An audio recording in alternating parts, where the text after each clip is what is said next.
Assalamualaikum warahmatullahi wabarakatuh.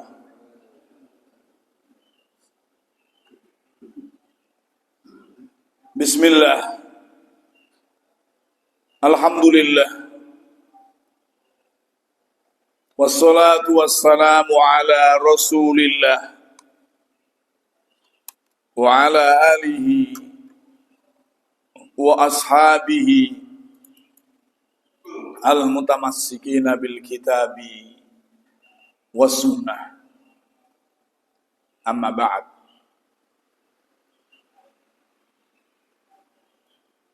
Bapak-bapak, ibu-ibu dan saudara-saudara sekalian, rahimakumullah.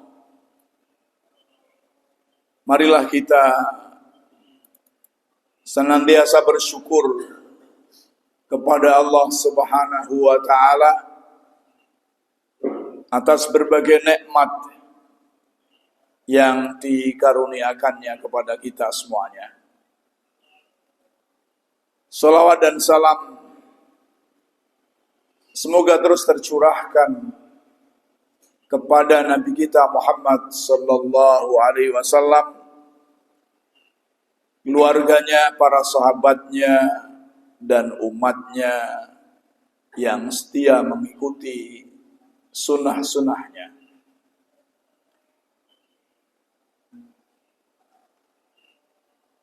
Bapak-bapak, ibu-ibu dan saudara-saudara sekalian, rahimakumullah.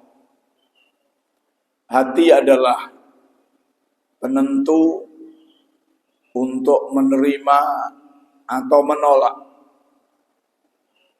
Menerima kebenaran, beriman atau kufur, itu ada dalam hati. Hati ini selalu berubah-ubah.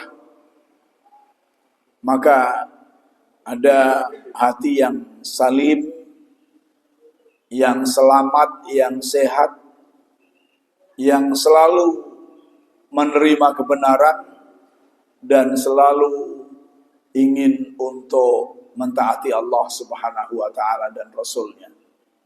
Selalu bertakwa. Ada hati yang mati, yang tidak mau menerima kebenaran. Itu adalah hatinya orang kafir. Sawa'un 'alaihim a'andartahum am lam tungdirhum la yu'minun. Sama saja kamu beri peringatan atau tidak kamu beri peringatan kepada mereka, yakni orang-orang yang kafir itu, mereka tetap tidak akan beriman. Dan ada hati yang sakit, yakni hatinya orang munafik. Kadang-kadang dia beriman, kadang-kadang menolak kebenaran. Atau orang munafik itu juga ngerti kebenaran tapi tidak mau melakukan kebenaran tersebut, tidak mau menerima kebenaran tersebut. Maka hati yang sakit ini dimisalkan oleh Rasulullah bagaikan baklah. Hati yang sakit ini diliputi dua hal, yakni diliputi kebenaran, mengandung kebenaran, dan juga mengandung kesesatan. Sehingga mana yang lebih dominan, mana yang lebih menguasai hati itu, itulah orang akan menjadi seperti yang dikuasainya itu. Rasulullah memisalkan hati yang beriman tadi pada hati yang sakit itu bagaikan baklah, bagaikan sayur yang disirami dengan air yang bersih, maka tumbuh bersih, bagaikan kecambah. Sedangkan bibit penyakitnya bagaikan nanah, bagaikan luka yang disirami dengan nanah dan darah, tentunya akan rusak. Begitu pula hati manusia. Hati kadang-kadang juga imannya tinggi, kadang-kadang berkurang. Yang sudah beriman, yang menerima kebenaran, hati yang sahih tadi, juga melalui pasang surut. Yazdadu wa yanqusu. Kadang naik, kadang turun, kadang bertambah, kadang berkurang. Yazdadu bit ta'ah wa yanqusu bil ma'siyah. Iman akan naik karena ketaatan dan akan turun disebabkan berkurang, disebabkan kemaksiatan. Jadi hati itu berbolak-balik. Namun berbolak-baliknya hati itu juga ada hikmahnya. Pada pagi ini kita kaji tentang hikmah di balik berbolak-baliknya hati. Kadang naik, kadang turun imannya. Dan hati ini berbolak-baliknya cepat. Dalam hadis Anil Miqdad ibn al-Aswad radhiyallahu anhu qala Rasulullah sallallahu alaihi wasallam la qalbu ibnu adama asra'a taqalluban minal kidri idza stajma'at ghalayan atau ghalian. Dari sahabat Miqdad bin Aswad radhiyallahu an, dia berkata, Rasulullah sallallahu alaihi wasallam bersabda, sungguh hati anak Adam itu lebih cepat berubah daripada bergolaknya air kuali atau periuk di saat mendidih. Jadi lebih cepat berubah dibandingkan dengan berubahnya, berbolak-baliknya air dalam periuk, dalam panci yang sedang mendidih. Dengan hadis ini Nabi menjelaskan tentang hakikat hati. Sebab penamaan hati dengan qalbun karena berbolak-baliknya taqallaba. Seperti bulu ayam yang terombang-ambing oleh angin, maka dia berbolak-balik cepat sekali. Akan menuju kemana angin bertiup. Mudah saja begitu anginnya berubah, dia berubah. Itu bulu ayam. Begitu pula buih di lautan. Itu juga berubah mengikuti arah angin. Bisa ke tengah, bisa ke pinggir. Ya. Maka bulu ayam tadi yang di atas jadi di bawah, atau yang tadinya di bawah menjadi di atas. Juga seperti bergolaknya air yang mendidih. Itulah gambaran hati yang sulit untuk tetap diam dalam satu kondisi, kecuali hati yang dirahmati oleh Allah Subhanahu wa ta'ala.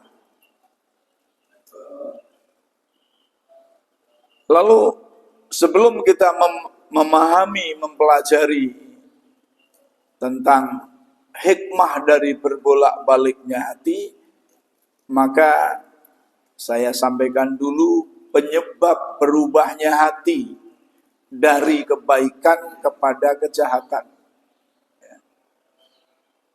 Dari senang sholat berjamaah menjadi malas untuk sholat berjamaah. Misalnya, dari senang bersodakoh menjadi tidak bersodakoh.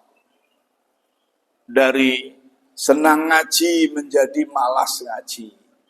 Jadi berubah dari yang baik menuju yang buruk. Sebabnya apa? Yang pertama adalah kelalaian dari mengingat Allah Subhanahu wa ta'ala. Mengingat Allah berarti mengingat siksa Allah, mengingat adab Allah, dan mengingat rahmat Allah Subhanahu wa ta'ala. Allah berfirman, "Wa man a'rada an dzikri fa inna lahu ma'isyatan dhanka wa nahsyuruhu yaumal qiyamati a'ma." Dan barang siapa yang berpaling dari mengingatku, maka sungguh ia akan menjalani kehidupan yang sempit. Dan pada hari kiamat nanti akan kami giring mereka dalam keadaan buta. Akan kami kumpulkan mereka dalam keadaan buta. Dalam tafsir As-Sa'di dikatakan, wa man a'rada an dzikri ay kitabil ladzi yatadzakkaru bi jami'al matalib al-aliyah wa ayatrukahu ala wajil a'rad anhu. Ini bahwa mengingat Allah subhanahu, berpaling dari mengingat Allah adalah berpaling dari mengingat kitab Allah Subhanahu wa ta'ala, yang mengingatkan di dalamnya segala hal, termasuk mengingatkan tadi azab Allah Subhanahu wa ta'ala. Dia berpaling, meninggalkan kitab Allah Subhanahu wa ta'ala. Dia mengingkari apa yang ada, kufur terhadapnya. Maka akibat darinya, fa inna lahu ma'isyatan dhanka, maka baginya kehidupan yang sempit.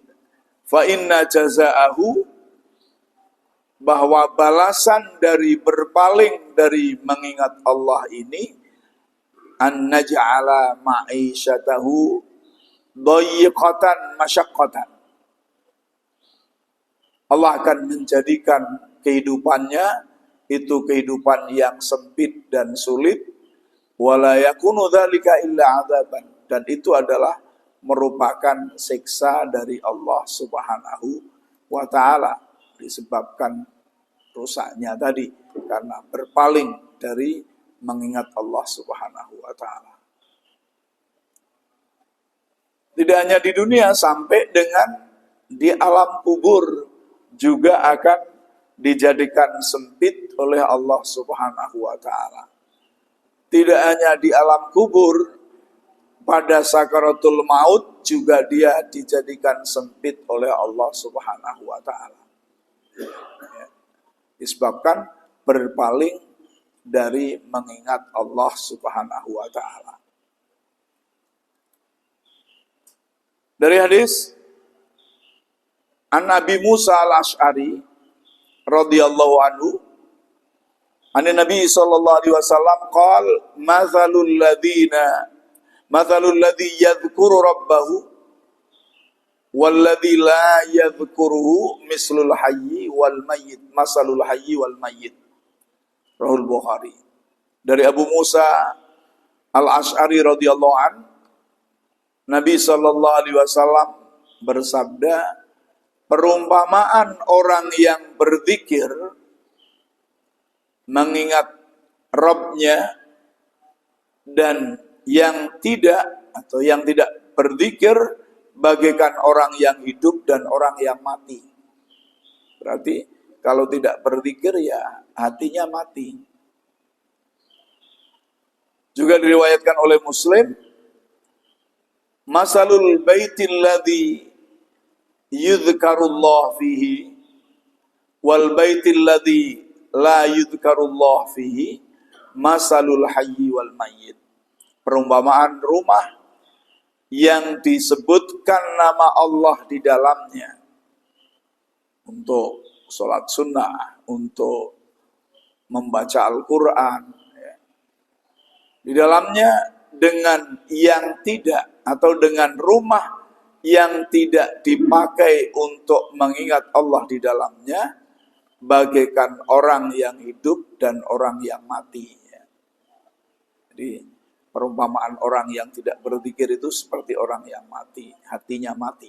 Yang kedua, yang menyebabkan orang berpindah atau hati berpindah dari kebenaran menuju kejahatan adalah banyak berbuat dosa dan maksiat.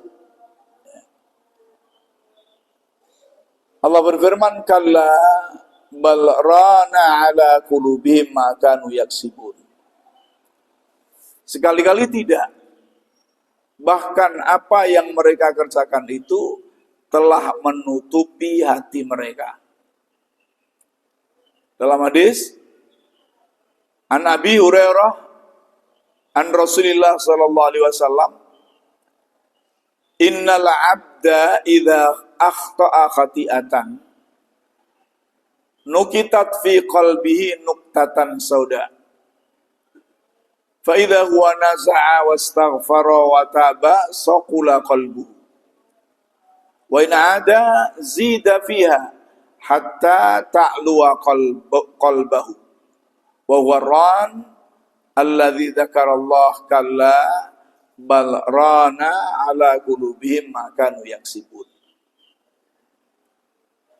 Kata Rasulullah, sesungguhnya seorang hamba atau seseorang apabila ia melakukan sebuah kesalahan, melakukan suatu perbuatan dosa, maka diberi titik noda hitam di dalam hatinya. Apabila dia bertobat, dia mencabut diri dari perbuatan dosa tadi dan memohon ampunan kepada Allah Subhanahu wa taala, saqula qalbuhu, maka hatinya menjadi mengkilat kembali, menjadi putih bersih kembali. Apabila dia kembali lagi melakukan perbuatan dosa itu, zida fiha, maka akan ditambah hitamnya tadi sampai noda hitam itu memenuhi seluruh hatinya. Dan pada saat itu dia sudah tidak kenal apa itu benar, apa itu salah. Yang dipikirkan adalah hanya hawa nafsu, yang dipikirkan adalah hanya duniawi. Wawaron, itu adalah suatu karat, ya. Suatu karat besi tadi, ada besi berkarat. Alladzi dzakarallah, sebagaimana yang disebutkan oleh Allah Subhanahu wa taala, kalla bal rana ala qulubihim ma kanu yaksibun. Sekali-kali tidak, akan tetapi hati mereka telah berkarat disebabkan oleh apa-apa yang telah mereka kerjakan. Yakni banyak dosa menjadikan hatinya orang berubah dari kebaikan menjadi keburukan. Yang ketiga, mengikuti hawa nafsu. Mengutamakan hawa nafsu. Afara'aita man ittakhadha ilahahu hawah wa adallahu Allahu ala ilmin wa khatama ala sam'i wa qalbihi wa ja'ala ala basarihi ghishawah fama yahdihi min ba'dillah afala tadakkarun. Tidakkah kamu, atau maka pernahkah kamu melihat orang-orang yang mempertuhankan hawa nafsunya atau menjadikan hawa nafsunya sebagai Tuhan. Lalu Allah Subhanahu wa taala menyesatkan mereka atas pengetahuannya dan Allah mengunci mati pendengarannya dan hatinya, dan di atas matanya diberi tutupan sehingga tidak bisa melihat kebenaran. Faman yahdihi, maka siapakah yang bisa menunjukkan kepada jalan yang benar sesudah Allah Subhanahu wa taala? Apakah kamu tidak mengambil pelajaran? Jadi mengikuti hawa nafsu. Maka ketika orang mengikuti hawa nafsu, sudah tertutup dari kebenaran itu. Kita contoh ketika demo kemarin ya, misalnya di Jakarta, itu Brimob yang naik mobil itu sudah jelas mengikuti hawa nafsu. Ada orang di depannya ditabrak, setelah itu berhenti dilindas. Kita lihat di televisi itu. Itu hatinya sudah tertutup dari kebenaran.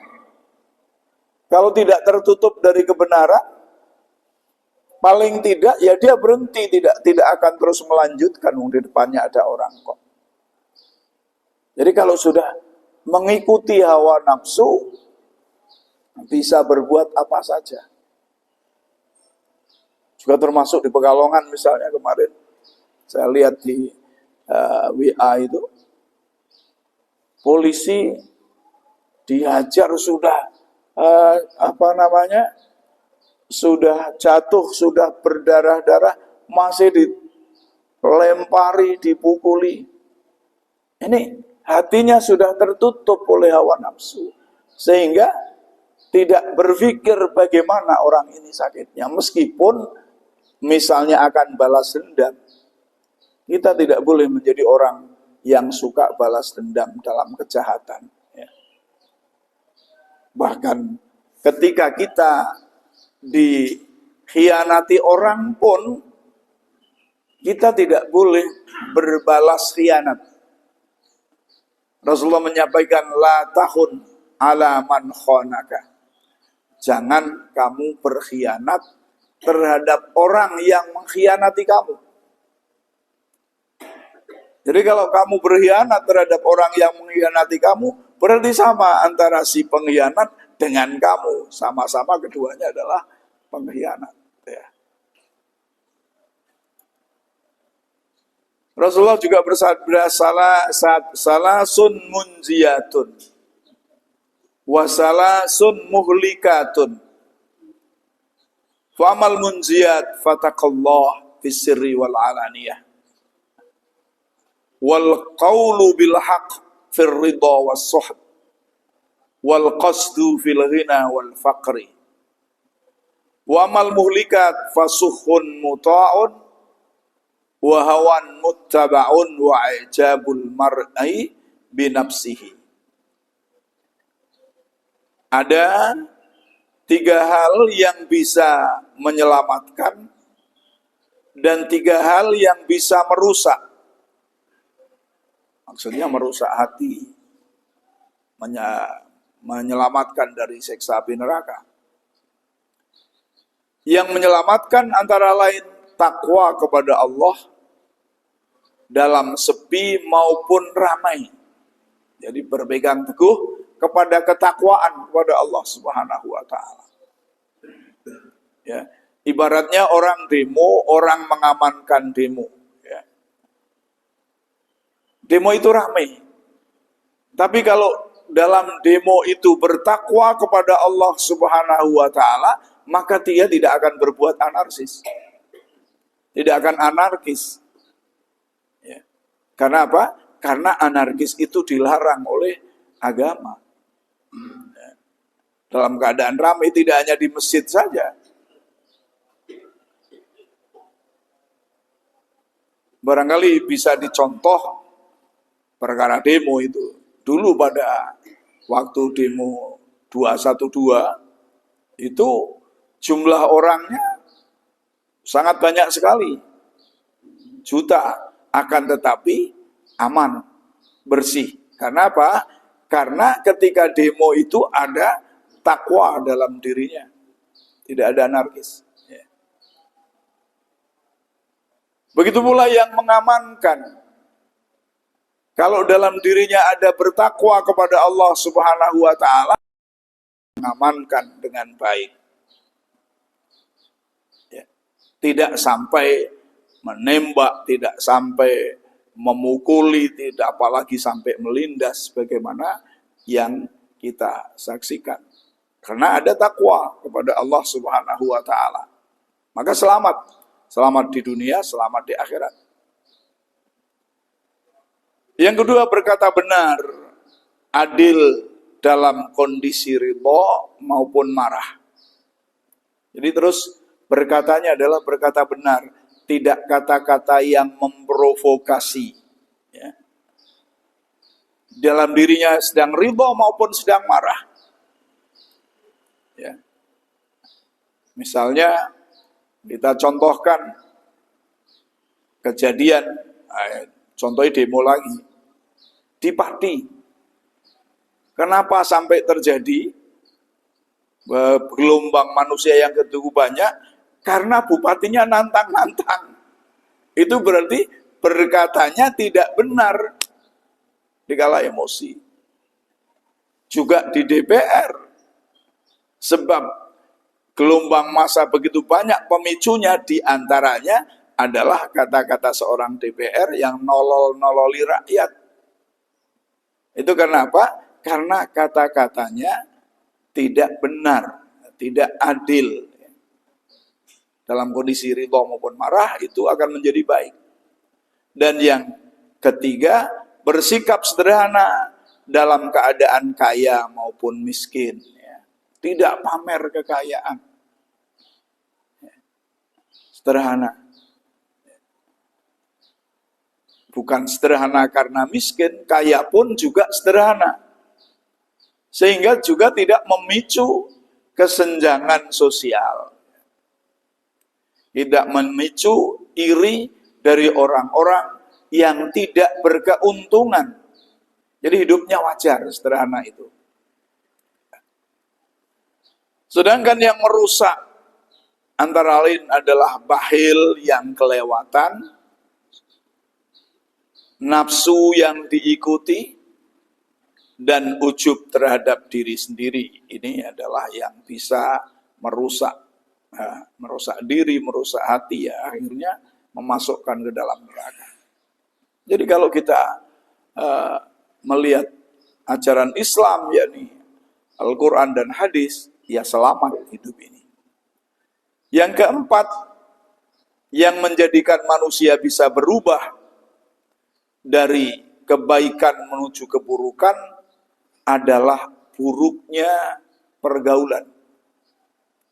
Yakni berteman akrab dengan orang yang buruk, orang yang jahat. Ya. Orang berteman dengan pembohong, ya akan menjadi pembohong. Orang berteman dengan orang yang memamerkan kekayaan, ia akan menjadi pamer kekayaan. Orang yang berteman dengan orang yang hidupnya materialistis,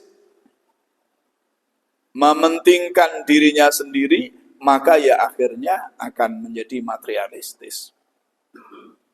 Allah mengingatkan, wa yauma ya'addu dzalimu ala yadayhi yaqulu ya laitani ittakhadtu ma'ar rasuli sabila. Ya wailata laitani lam attakhidh fulanan khalila. Laqad adallani 'ani dzikri ba'da idh ja'ani. Wa kana syaitan lil insani khadula. Dan ingatlah pada hari ketika orang-orang zalim menggigit kedua tangannya, menyesali perbuatannya, seraya berkata, wahai sekiranya dulu aku mengambil jalan bersama Rasul, yakni mengikuti Rasulullah SAW. Wahai celakaku, sekiranya dulu aku tidak menjadikan si fulan itu sebagai teman akrabku, fulan yang jahat. Sungguh dia telah menyesatkan aku dari peringatan Al-Quran ketika Al-Quran itu telah datang kepadaku. Dan setan memang pengkhianat bagi manusia. Jadi ini sudah dijelaskan. Orang yang berteman akrab dengan orang yang sesat, ia akan menyesatkan. Berteman akrab dengan orang yang tidak mau sholat, ya akhirnya bisa jadi tidak sholat. Tadinya senang sholat. Ya. Maka ketika kita berteman, kalau tidak mampu mengingatkan mereka ke jalan yang benar, ya sudah, jangan ngikut. Sebab nanti kita yang akan terseret menjadi tidak benar. Namun kalau kita bisa mengingatkan, ya teruskan. Maka di sini orang berteman berarti orang yang mencari. Biasanya yang mencari itu lebih rendah kedudukannya dibanding dengan yang dicari. Ya. Kita mencari bantuan yang kita minta bantuan ya mesti lebih tinggi daripada kita pada umumnya dalam satu hal. Maka dari itu ketika mencari teman, carilah teman yang baik.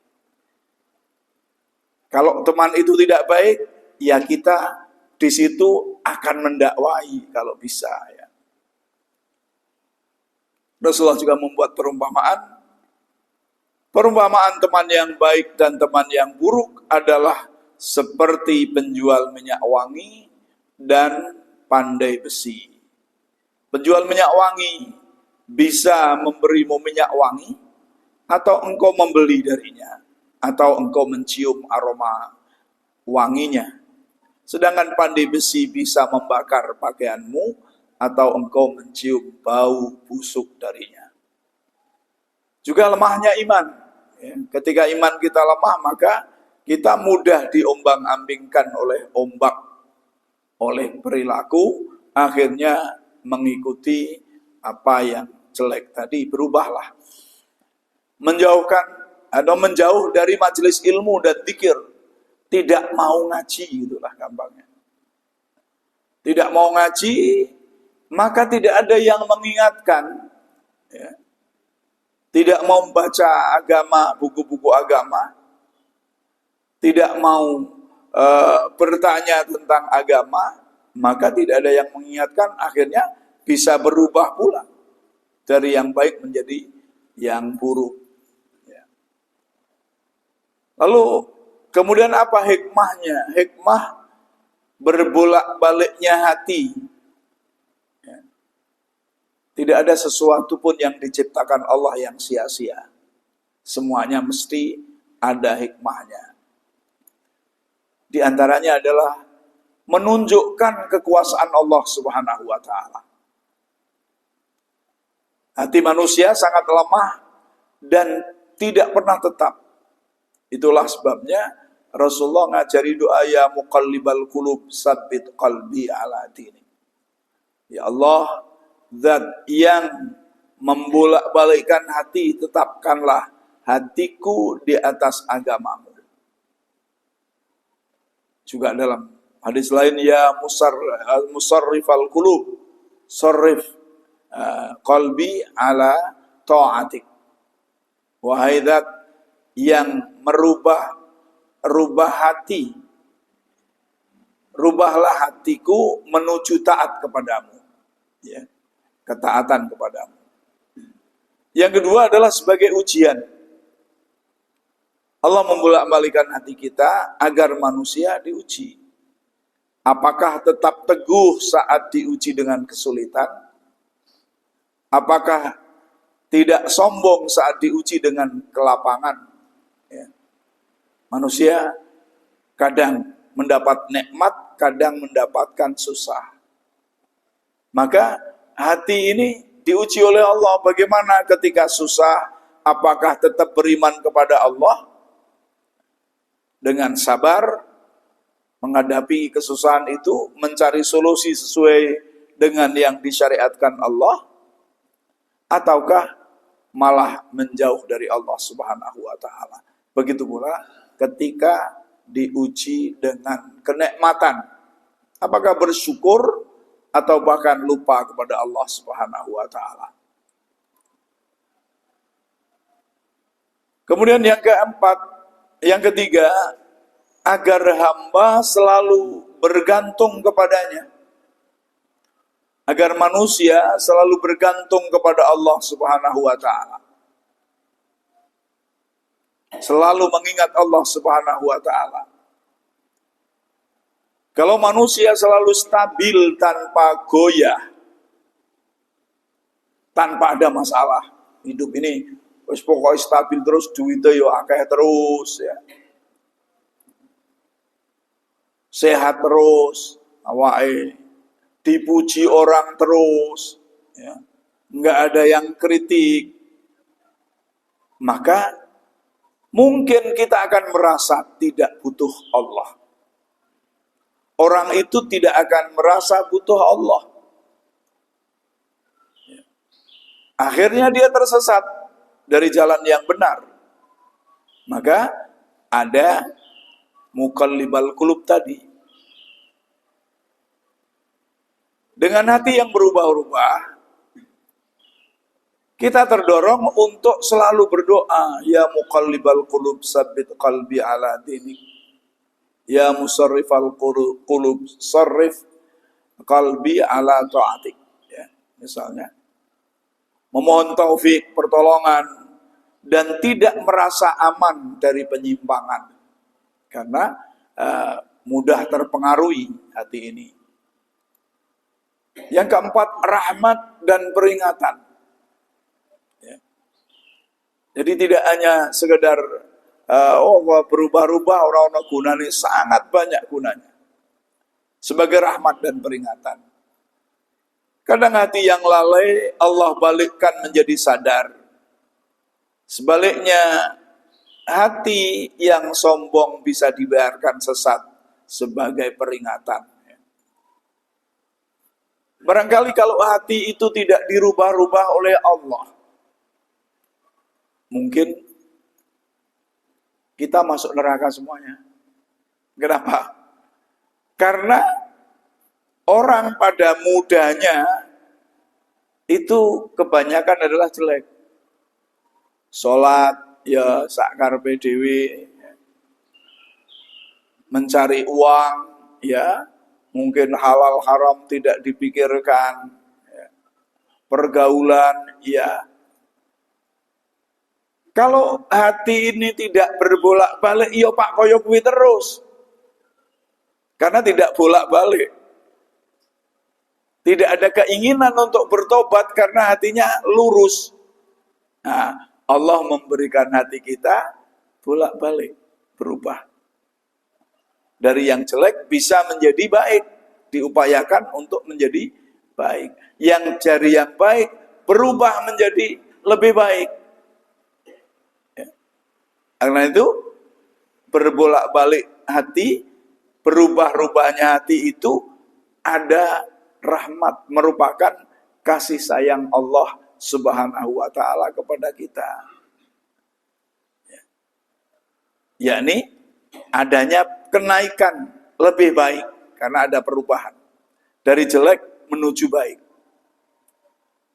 Otomatis itu diusahakannya yang menghindari sebab-sebab yang menjadikan manusia berbalik dari kebenaran menuju kejahatan.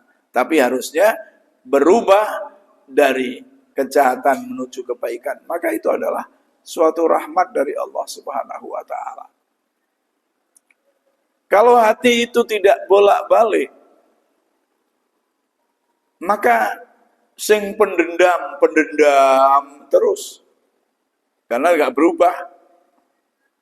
Maka dirubah dengan usaha manusia menghindari penyebab-penyebab perubahan menuju kejahatan, berarti dia akan merubah hatinya untuk menuju kebaikan.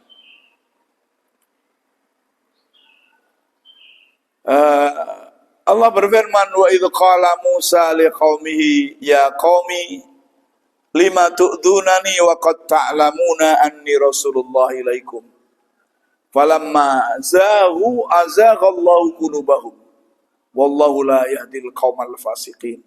Ingatlah ketika Musa berkata kepada kaumnya, wahai kaumku, kenapa engkau menyakitiku? Padahal kalian sudah tahu bahwa aku ini utusan Allah kepada kamu sekalian. Maka ketika mereka menyimpang hatinya dari jalan Allah, maka Allah menyimpangkan mereka. Ketika mereka menyesatkan diri, ya Allah menyesatkan mereka, mengeraikan hati kita. Allah tidak memberikan petunjuk kepada orang-orang yang fasik. Yang kelima, menyadarkan bahwa dunia ini fana. Menyadarkan kita bahwa dunia ini fana. Hati manusia bisa cepat berubah dari cinta menjadi benci, dari semangat menjadi malas, dari benci menjadi cinta, dari malas menjadi semangat. Ini mengingatkan kita bahwa dunia bukan tempat ketetapan. Dan yang kekal hanyalah Allah dan akhirat. Ya. Maka dari itu harus berusaha berdoa terus kepada Allah Subhanahu wa taala. Bagaimana cara istiqomah? Yang pertama mencari teman yang secara umumnya adalah melakukan kebalikan dari apa yang menjadikan sebab dari berubahnya hati dari kebaikan menuju kejahatan. Itu dihindari, dirubah. Ya. Maka diantaranya mencari teman bergaul yang saleh, karena teman akan mempengaruhi. Rajin menghadiri majelis taklim, majelis ilmu. Rasulullah mengatakan, walladzi nafsi biyadihi illau tadumuna ala ma takununa indi wa fi dzikri la safahtukum al malaikah la safahatkum al malaikah ala furushikum wa fi turukikum walakin ya khindalah sa'atan. Demi Rob yang jiwaku berada di tangannya, seandainya kalian mau continue terus-menerus dalam beramal sebagaimana keadaan kalian ketika berada di sisiku, dan kalian terus-menerus mengingatnya, maka niscaya para malaikat akan menjabat tangan kalian di tempat tidurmu dan di jalan. Di sisi Rasulullah, di dalam majelis taklim Rasulullah SAW. Namun alhamdulillah, lakukanlah sesaat demi sesaat. Beliau mengulanginya sampai 3 kali. Ini maksudnya, alhamdulillah ini bercerita kepada Rasulullah, ya Rasulullah, nek aku sik ngaji karo panjenengan, kok hatiku tentram, hatiku kepingin berbuat baik, pokoknya baik terus. Tapi kalau sudah berubah kadang-kadang, sudah jauh dari panjenengan, kok hatinya berubah. Maka dijawab oleh Rasulullah dengan jawaban itu. Maka dekatilah majelis taklim, ngaji. Kalau ngaji insya Allah akan menjadi baik. Dengan siapapun ngajinya. Yang ketiga, memperbanyak doa kepada Allah. Ya. Misalnya doa, Rabbana la tuzigh qulubana ba'da idh hadaitana wa hab lana min ladunka rahmah innaka antal wahhab. Ya Rabb kami, janganlah Engkau jadikan hati kami condong kepada kesesatan sesudah Engkau beri petunjuk kepada kami. Dan karuniakanlah kepada kami rahmat dari sisi Engkau, karena sesungguhnya Engkaulah yang Maha Pemberi karunia. Ini ya salah satu doa yang bisa kita baca. Juga bisa Allahumma musarrifal qulub sarrif qulubana ala ta'atik. Ya Allah, zat yang maha membulak-balikkan hati, Balikkanlah hati kami pada ketaatanmu. Yani supaya pada ketaatan. Balikkanlah hati kami pada ketaatan. Juga ya muqallibal qulub sabbit qalbi ala dinik. Wahai zat yang membolak-balikkan hati, tetapkanlah hatiku pada agamamu. Ini semuanya hadis Rasulullah. Rasulullah mengatakan pula, inna quluba bani adama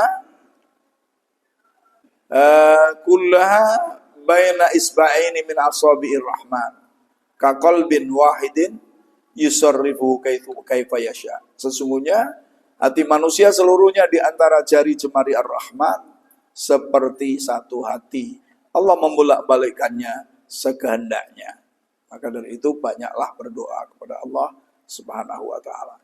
Bapak, Ibu dan saudara-saudara sekalian rahimakumullah, secara singkatnya bahwa berbolak-baliknya hati itu ada hikmah yang terpenting adalah di situ ada rahmat Allah dan peringatan Allah Subhanahu wa taala. Berbolak-baliknya itu ada rahmat, yakni bisa berubah dari yang buruk menjadi yang baik. Tidak terus tetap dalam keburukan. Bisa berubah bagaimana? Ya diupayakan. Upayanya bagaimana? Di antaranya adalah ngaji, mempelajari agama Allah, berteman dengan orang yang baik, selalu mengingat Allah, dan selalu berdoa kepada Allah Subhanahu wa ta'ala. Kurang lebihnya saya minta maaf. Kita tutup dengan doa kafaratul majlis. Subhanakallahumma wa bihamdika asyhadu an la ilaha illa anta astaghfiruka wa atubu ilaik. Wassalamualaikum warahmatullahi wabarakatuh.